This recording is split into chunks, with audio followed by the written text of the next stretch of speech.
Hello, welcome to Subject Based Network, Banaras Hindu University. I am Dr. Vishnu Zoglekar. I am retired professor of Agadha Tantra.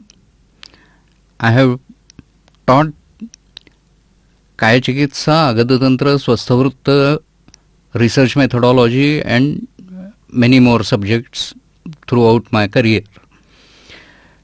Today we are going to learn about principles of treatment of poisoning. This will be in 3 different parts. We are at the start of part 1. Now, poisons and diseases differ markedly, so that there is a tremendous difference between treating a poison and a disease. Whereas poisons are ashukari and pranahara, they act very rapidly and they are considerable threat to the life of the patient. Such life-threatening situations and emergencies are less frequent in case of diseases, but very common in case of poisons. Another thing is, poisons affect the functions of excretory organs, and we have to take this into consideration while calculating the dose of a drug, or whether while selecting a drug. Whereas in diseases, excretory organs may not be affected in most cases. Of course, in kidney diseases or bowel diseases, they may get affected, but that is not the case in 80% of the diseases. Most of the common diseases don't show any such dysfunction of excretory organs. Another thing which distinguishes poisons from diseases is patients are usually not compliant in case of poisons, whereas in case of diseases they are usually eager to take treatment. While in diseases the clinical picture, signs, symptoms are usually very clear and follow classical textbook pattern, that is not so in poisons. There may be many misleading signs in poisons. And another big difference is legal hassles in case of poisoning. So you have to maintain the documentation as you go. Whereas in case of diseases, you can leisurely fill out the case papers, etc. But that is not so in case of poisons. You have to record your notes in real time, and that is a big difference.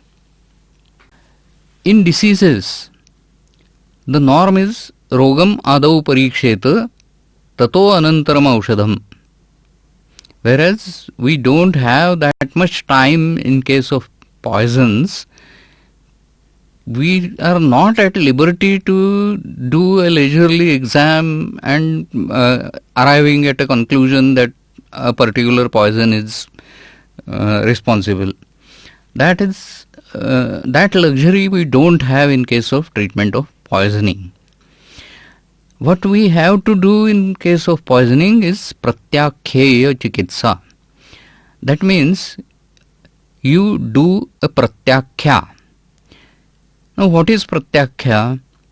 It is the statement to patient or patient's relatives that akriyayam dhruvo mrutyuhu kriyayam sanshayo bhavet. If you don't treat, patient is sure to die.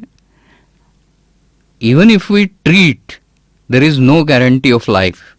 That kind of statement, when made to patient or the relatives, is called as pratyakhya.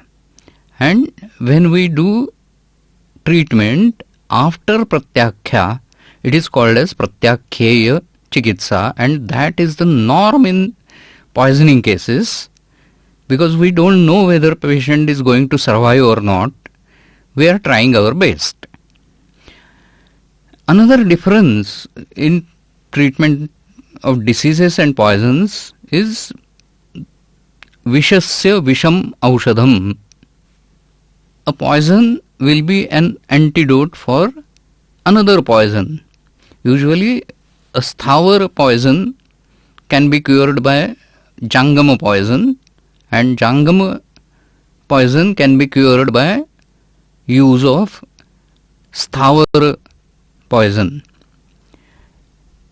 Many people use Prativisha as a synonym to antidote, but Prativisha in Agada Tantra has a specific meaning, and that is use of poisons to cure poisons. Now we are going to look at the Visha Chikitsa Siddhanta, or principles of treatment of poisoning. We are going to look at them, enumerate them, and then we will be covering in this part only the Pratyakheya Chikitsa.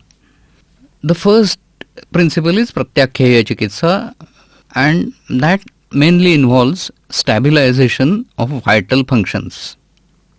When the patient is stable, then you can take detailed history, you can do many things, but unless and until patient is stable, you cannot do any additional thing.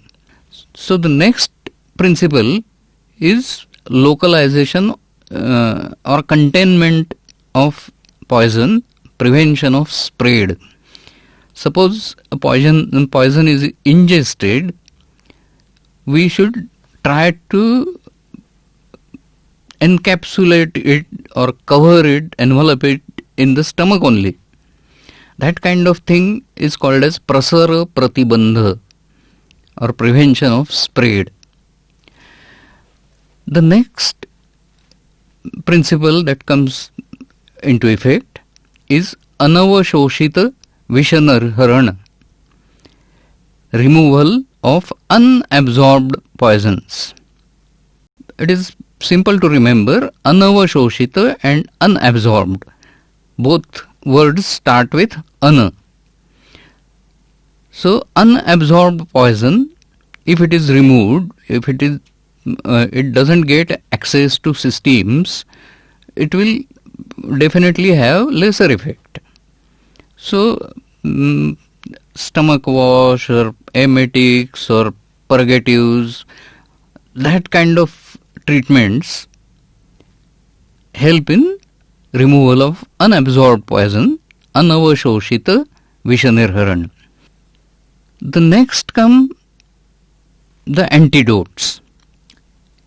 As I have already said, if we are using a poison to treat poison, it can be called as Prativisha. But Prativisha is to be used in 6th or 7th Veg of Visha and not earlier. The antidotes that we use to neutralize or to modify a poison, they are called as Pratikaraka. I prefer to use the word Pratikaraka instead of Prativisha. So Pratikaraka Prayog, or use of antidotes, is the next principle. After the poison is neutralized, whatever poison is absorbed, it is neutralized by use of antidotes. Then it can be removed by various means, like purgation or diuresis or dialysis or many other methods. Does it end here? No. Sometimes we have to treat the symptoms very actively. If the symptom is very grave, suggestive of irreversible changes or impending death, then we forget about treating the poison, but concentrate on the symptom. Suppose we have a symptom that kidney is failing, there is renal failure, then we go immediately for treating that symptom. Suppose we have a condition where patient is getting blue in face and it's cyanotic, then you forget anything about antidotes, etc. You immediately start oxygen. So that kind of symptomatic treatment may have to be given at any time during this treatment of poisoning. Does it end here? No. We have to take care so that such episodes do not occur. There is no relapse or repeat episode. This is particularly important in case of suicidal cases. A patient with suicidal mentality needs to be given adequate psychological counseling. This kind of thing is called as apunarbhava chikitsa or secondary prevention. In following lectures, we are going to go in many details of all these principles, but in today's lecture, we are going to concentrate only on pratyakheya chikitsa. Now, pratyakheya chikitsa outside the hospital and inside the hospital is entirely different. The basic life support sequence for anybody is first to check the responses, whether patient is responsive or not, etc., whether he is breathing, whether his heartbeat is going on, etc. If you think that there is no response or no heartbeat, no pulse, no respiration, then you start your life support. But before that, the important thing is to call for help, call for ambulance, make arrangements to move the patient to hospital. That is important.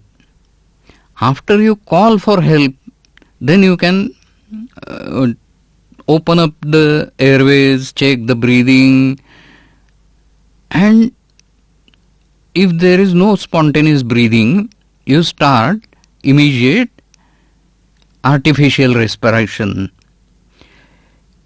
At least 2 breaths should be given by mouth to mouth breathing or mouth to mask breathing,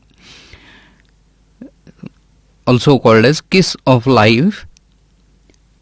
2 slow breaths are to be given, and then you should start chest compression. So every 2 breaths they should be followed by 30 chest compressions, and this should go on until the help arrives, ambulance takes care of further management. Now, classically, pratyakheya chikitsa is easy to remember by the mnemonic A, B, C, D, E, F, G. A is for airways, B is for breathing, C is for circulation, D is classically for depression of CNS or drugs. D has multiple meanings here. It can be depression of CNS, it can be drugs, or it can be the first part of the phrase, don't ever forget glucose. D, E, F, G. We should attend to A, B, C, D, E, F, G as early as possible and as frequently as possible. In the mnemonic we said ABC, but the current guidelines say that it is not ABC, it is CAB. That is, circulation comes first, then airways, and then breathing. Because the window to kickstart the heart is very small. So you check the pulse, preferably carotid pulse in adults and children. In case of infants, you can use the brachial pulse. I personally prefer temporal pulse, but it may not be that strong, so carotid pulse is better if you don't feel temporal pulse. And we have to repeatedly check pulse. So if carotid pulse is going strong, then you can shift to temporal pulse and get your pulse recording every 2 minutes or 5 cycles of cardiac compression and artificial breathing. The rate of compression, the proportion of compressions to breath is 30 to 2. For every 2 breaths, there should be 30 compressions. And successful outcome of this depends on level of training, knowledge, skill, experience and confidence. This is not a classroom subject. You have to undergo a workshop where you perform all these procedures on a mannequin or on each other. Mannequins are preferable. 10 seconds is the window. So when you feel that there is no pulse, you start immediately the compression of heart. There should not be any interruptions. As far as possible, you have to minimize the interruptions. The target of chest compression fraction is 60 to 80%. The chest compression should be at least 100 per minute.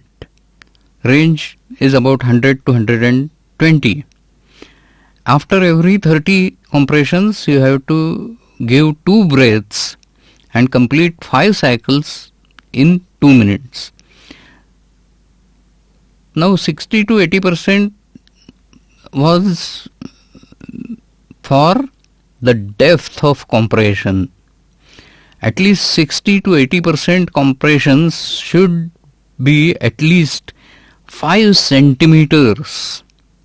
Sternum should go down by 2 inches. You can go up to 6 centimeters. Whereas in small children, you can compress less up to 4 centimeters. But the range is 4 to 6 centimeters. And average is 5 centimeters, 2 inches. Do not interrupt compressions for more than 10 seconds. Once you start, the gap should not be more than 10 seconds between compressions. Giving breath is also very important. The breath given should be effective. If you have 2 persons, then it becomes easy, and you change the roles after 2 minutes or 5 cycles.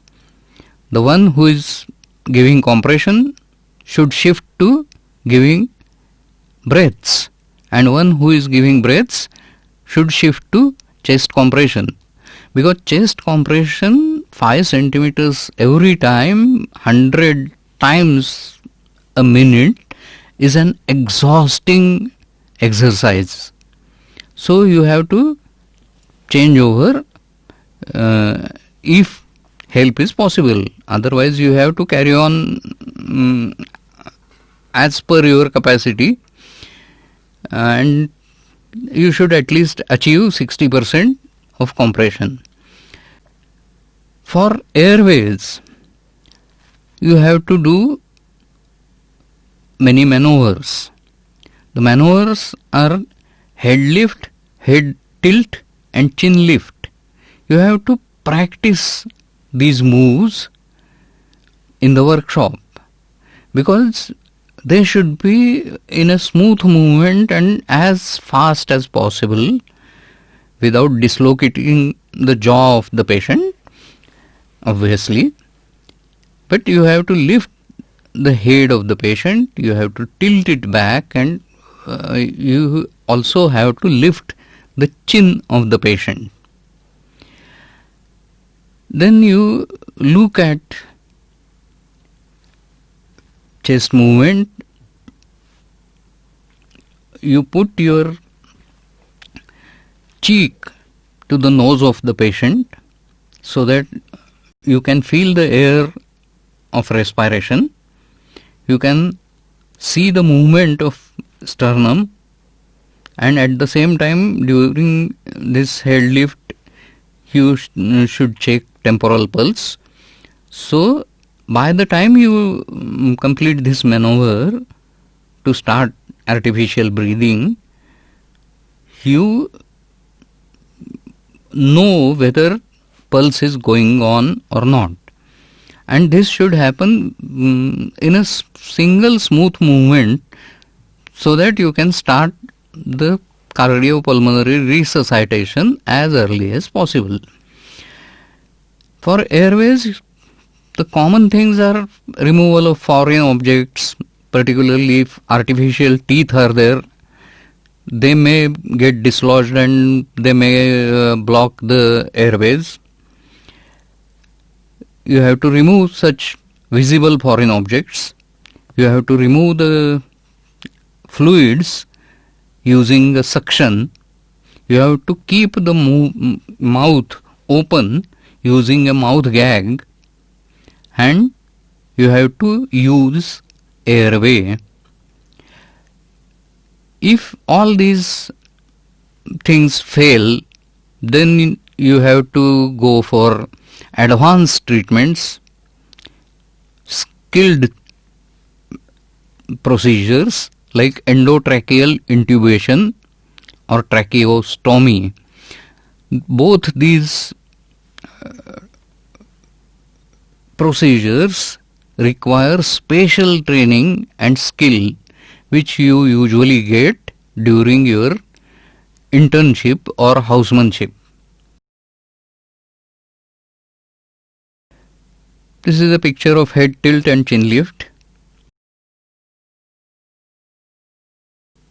This is suction tube.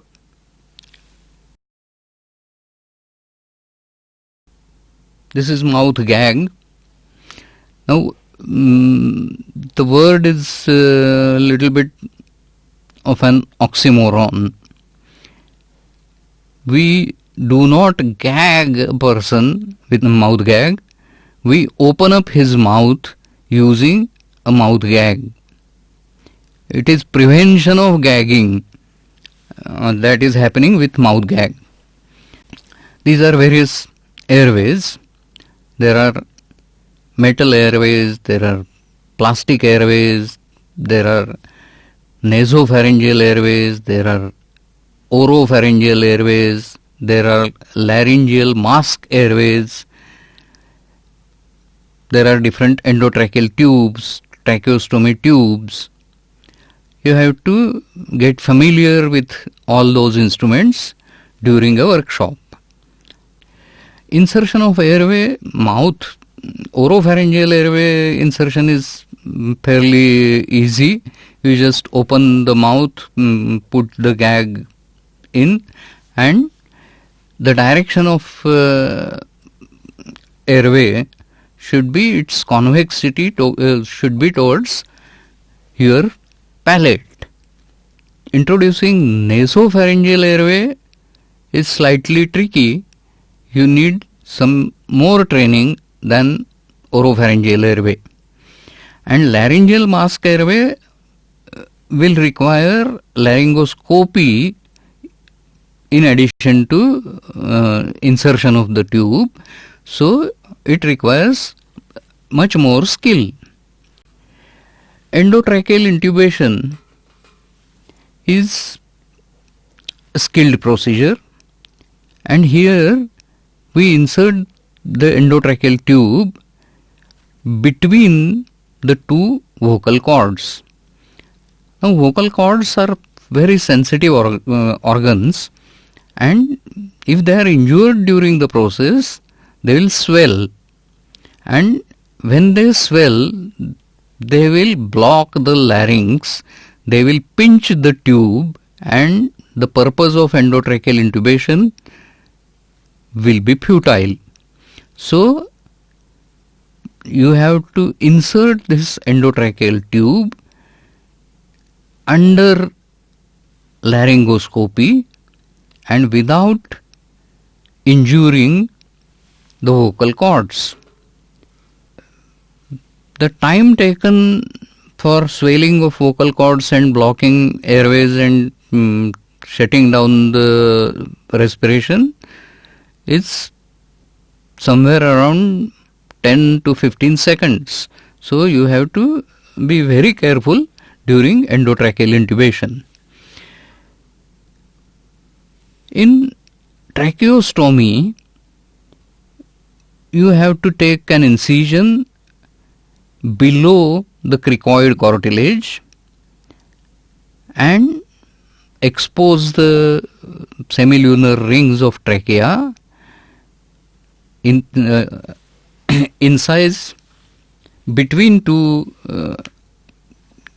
semilunar cartilages, open up the gap and insert the tube. Now this procedure requires surgical skill.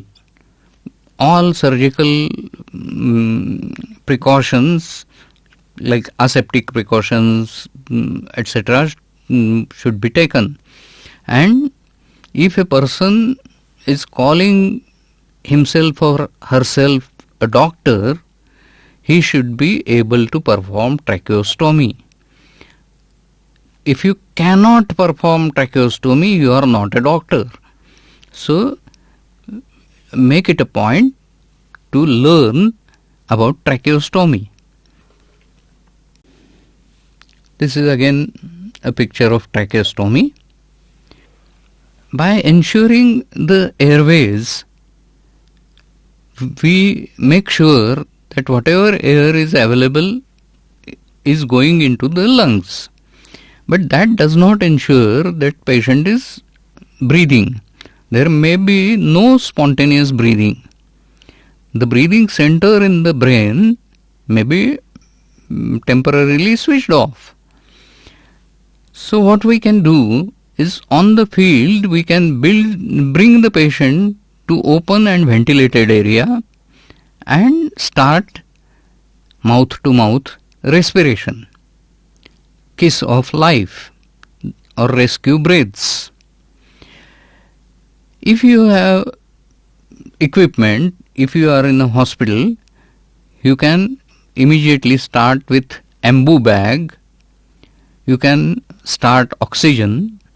Of course, oxygen should be hydrated. You can use a mixture of oxygen and carbon dioxide. This is very useful because carbon dioxide usually stimulates the respiratory center in the brain. If all these fail, then as a last resort you can have mechanical ventilator, which comes with a manual, and you have to know various buttons, and you have to get well oriented about use of mechanical ventilator. It is a skilled procedure. At the same time, you should do is arterial blood gas analysis. Now, arterial blood gas analysis is again a skilled technique, because when you take a sample, you have to pierce an artery, and it is pulsating and therefore difficult to pierce without injuring the whole artery. Then another thing is, you cannot have any air bubble in your sample. So taking the needle out of the artery is also a skill which you have to learn. But arterial blood gas analysis is extremely useful. But for immediate purposes, pulse oximeter is non-invasive and easy to operate. Arterial blood gas analysis is a difficult procedure, and you may have to wait for 2-3 hours to get the results. So pulse oximeter is better for immediate purpose. But for status of acidosis or alkalosis, arterial blood gas analysis is inevitable. Rescue breaths can be of two types, mouth to mouth as well as mouth to mask. If you have a kind of funnel or mask, you put it on the mouth of the patient and blow air through that funnel. This is hygienically better version of rescue breaths. In ambu bag, whatever air is exhaled by the patient remains in the bag, and you can coordinate the compression of ambu bag so that air goes in. When you release the bag, there will be a negative pressure and air will be sucked out of patient's lungs. So you have to time it properly, compression and relaxation of the bag, and that technique you need to learn hands-on. Pulse oximeter, as I said, is easy to operate. It is like a clamp and should be aligned properly, and it will give a digital display of oxygen pressure and pulse. Mechanical ventilator, as I have already said, that it is a complicated machine, will come with a manual, and you have to learn about the particular model which is available in your establishment. After looking at circulation, actually in CAB we start with circulation, but traditionally it is ABC, so we have looked at A and B, and now we are looking at C. Three important things require immediate treatment. These three things are cardiac arrest, ventricular fibrillation, and ventricular tachycardia. So as soon as you attach the electrodes to the patients and see the ECG curves, you should be able to distinguish between these three conditions. Cardiac arrest is simple to know. It is a flat line. Ventricular tachycardia is something where broad and fast heartbeats are being seen. So PQRST, the 5 components of a wave, will be coming very fast, more than 120 per minute, and they will be broad in nature. This condition is ventricular tachycardia. And the third important condition is ventricular fibrillation, where there is no pattern to an ECG. So if there is flat line, it is cardiac arrest. If it is no pattern, then it is ventricular fibrillation. And if it is a regular pattern with very fast heartbeats, it is ventricular tachycardia. So the treatment in all these three, immediate treatment in all these three, is DC shock using a defibrillator. If this machine is available with you, you should go for a DC shock. In case of cardiac arrest, we can use chest compression to kickstart the heart. Sometimes it works. But DC shock is much more powerful. In case of ventricular fibrillation, DC shock is probably the only answer. In case of ventricular tachycardia, you can add some drugs like membrane stabilizers by your IV line in addition to the DC shock. So what are the things which we should do and in which sequence? First thing is attach electrodes and get an ECG on monitor. At the same time, we have to start the IV line to push fluids in the patient. So we should choose a large vein, usually cubital vein.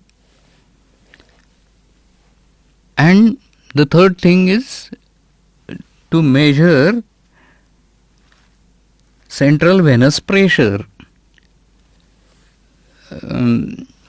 All these things require some familiarity with the instruments and should be learnt in a well-equipped hospital. While giving DC shock, please remember that you don't have any kind of metal on your body.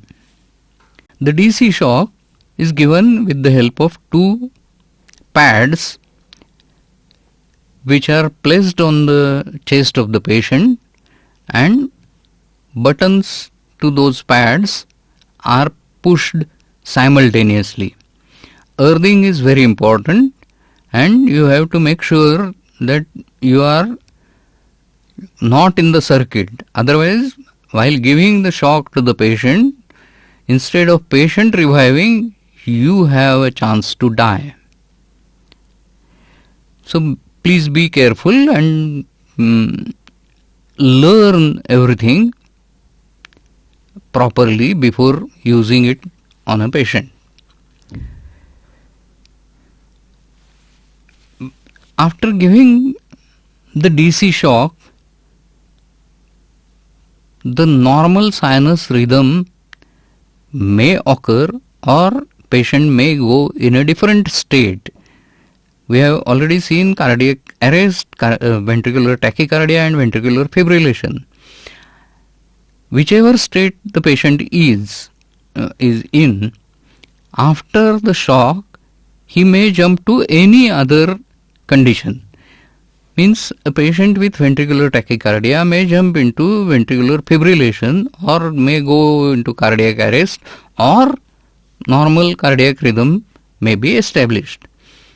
The aim of this defibrillation and DC shock is to establish a normal cardiac rhythm.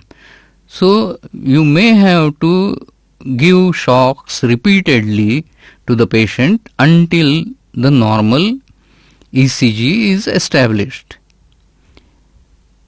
I personally have given 8 shocks to a patient, and after that the normal ECG or normal sinus rhythm was established. So you have to be very patient and skillful. For circulation, the important condition is shock, where circulation to vital organs is compromised, blood pressure is very low. So in that case, you need first to take care of circulation to brain, and that's why the first thing we do is to give the patient head low position. We should keep the volume of blood up by using IV fluids. We can use various drugs like dopamine or dobutamine to keep the blood pressure up to prevent the shock. We can use plasma expanders. We have to maintain the electrolyte balance. We can use whole blood or packed cell volume, and we can also use adrenaline or noradrenaline. So we have to monitor the blood pressure continuously, and at the same time we have to get the clotting profile of the patient so that we can give appropriate drugs to keep the blood flowing liquid. Once we have established the airways, taken care of the breathing and circulation, then we deal with the coma or CNS depression, central nervous system depression. The evaluation can be done in two different ways. The first way is called as Reed's classification, and the depth of coma increases with the number. So with 0 in Reed's classification, patient is well arousable, whereas if the level of coma is 1, then patient is not arousable without painful stimuli, but the patient's reflexes are intact. In the level 2 of Reed's classification, patient even does not reply to painful stimuli, but the reflexes are intact. Now the painful stimuli can be burning with a matchstick. That can be a painful stimulus, but easier and less harmful to the patient is the painful stimulus of pinching the eyebrow. In the orbit, there is a small curve and it has a hook, and from that hook the muscles and nerves pass. The muscles to rotate the eye, oculorotatory muscles, and oculomotor nerve. So if we pinch the eyebrow, this nerve is compressed and it is a very painful stimulus, and if patient does not respond to it, the level of coma is 2. In level 3, even the reflexes are absent. You can easily touch the eyeball of the patient. That kind of absence of reflexes is seen. And in level 4, it is a very deep coma with respiratory and circulatory failure. So in Reed's classification, it is 0, 1, 2, 3 or 4. These are the levels of coma, and as the number increases, the depth of coma increases. The second scale that is very commonly used in most hospitals is a composite scale, where we give scores to 3 things: eye opening, motor response, and verbal response. This scale was developed by medical school in Glasgow. So it is called as Glasgow Coma Scale. The scores of eye-opening, motor response and verbal response are added together, and that is the Glasgow Coma score. Now we have seen in Reid's classification that as the number increases, the depth of coma increases. Whereas in Glasgow Coma Scale, it is exactly opposite of that. Here, the less the number, then depth of coma is greater.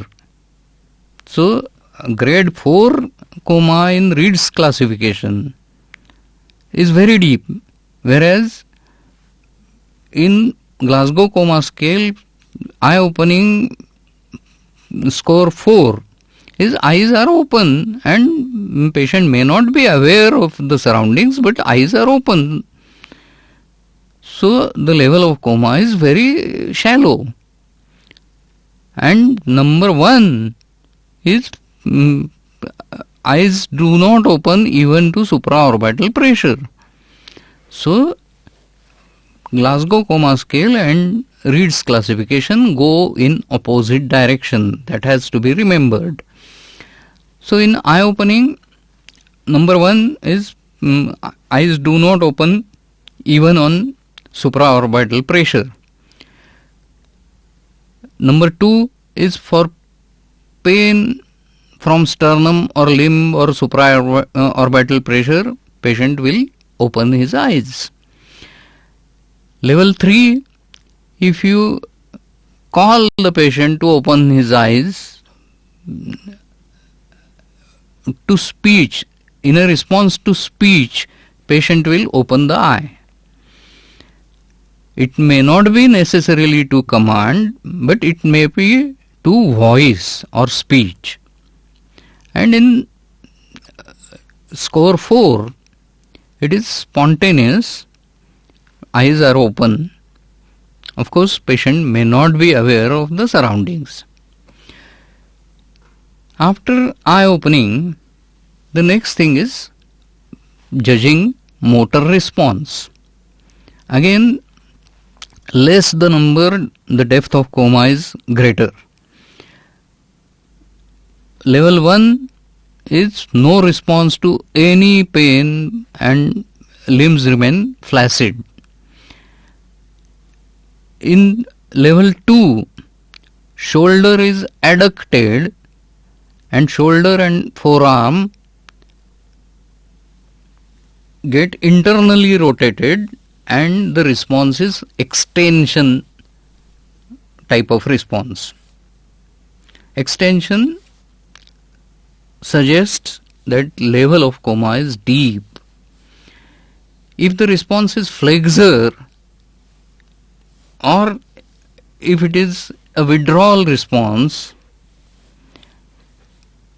or the posture gets like hemiplegia, then it is level 3. If withdrawal is the response, arm withdraws from the pain, shoulder abducts, that is level 4.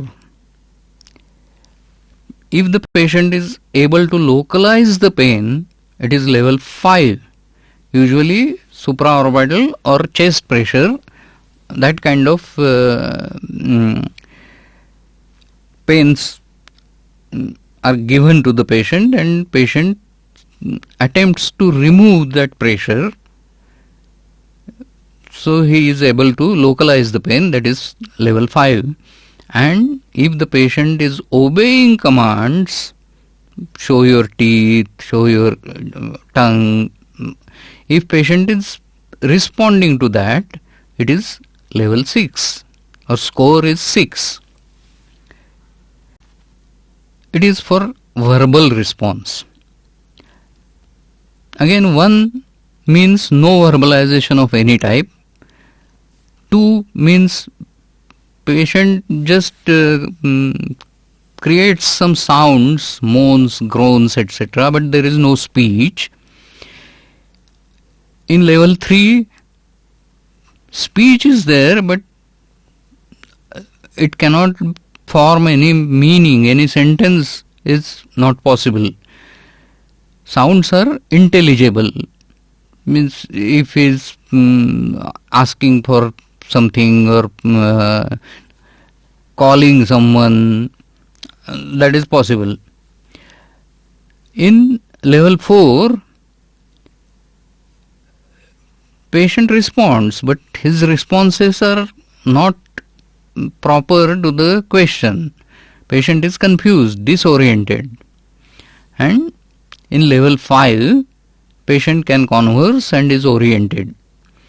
So, for all these three things, the total score, as it is near to 15, patient is well. As it goes towards 3, then patient is not well. Score cannot be below 3 because there is no 0 score in Glasgow Coma Scale. So, for every response, there is at least 1 in the score. So, the minimum score in Glasgow Coma Scale is 15. It's 3, not 15.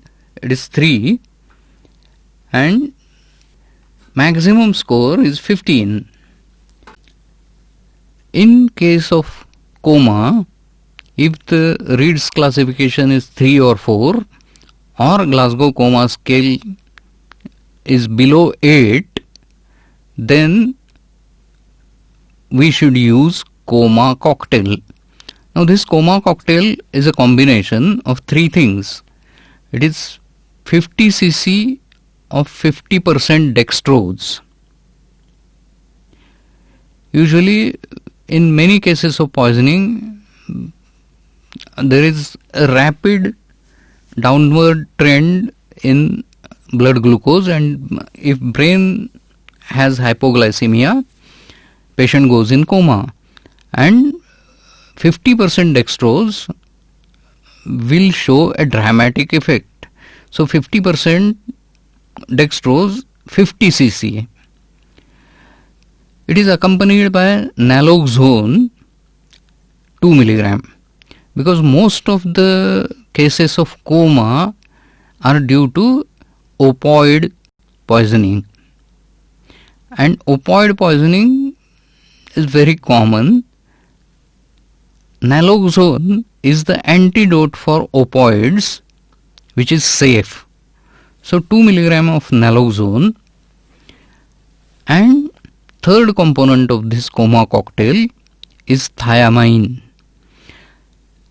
It is part of B complex and it improves the circulation immediately. So it is added to the coma cocktail in the dose of 100 milligram. So 50 cc, 50% dextrose, 2 milligram naloxone, and 50 into 200 milligram thiamine. So 50 to 100. That is the formula to remember. Usually with all these treatments, by opening up the airways, by restarting spontaneous breathing, restarting the heart, and giving coma cocktail, the patient will get stabilized, and then we can go for other treatments. This lecture will be continued in the second and third part. Thank you.